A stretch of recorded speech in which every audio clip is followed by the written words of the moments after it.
I personally know people in wheelchairs who are basketball stars, principals, doctors, lawyers, and even judges.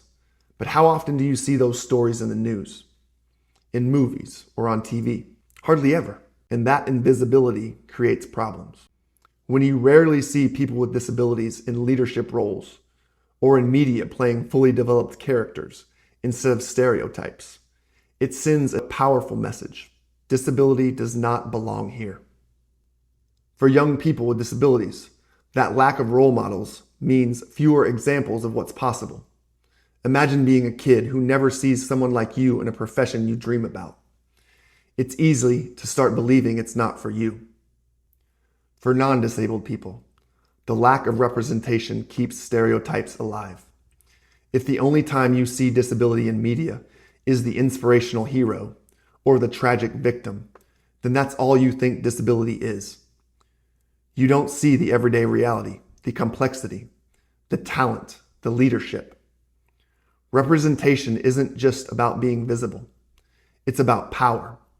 If people with disabilities aren't in Congress, their needs are overlooked in policy.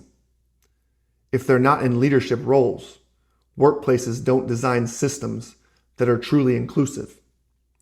If they're not in media, the public never learns to see disability as normal and diverse. Representation changes attitudes.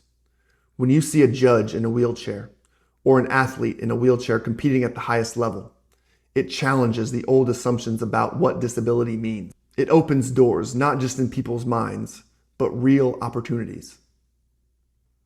There has been progress. We've seen actors with disabilities finally starting to get roles, not just as side characters, but as leads. Politicians with disabilities are stepping onto bigger stages. Sports, education, and businesses are slowly including more visible leaders with disabilities. But the gap is still wide. People with disabilities make up over 1 billion people worldwide, the largest minority group on the planet. And yet you'd never know it from looking at our movies, boardrooms, or governments. So why does underrepresentation matter? Because it's not just about our stories. It's about justice. It's about whether people with disabilities are seen as full participants in society, as leaders, creators, innovators, and change makers.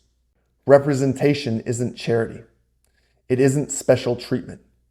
It's recognition of the fact that disability is part of the human story.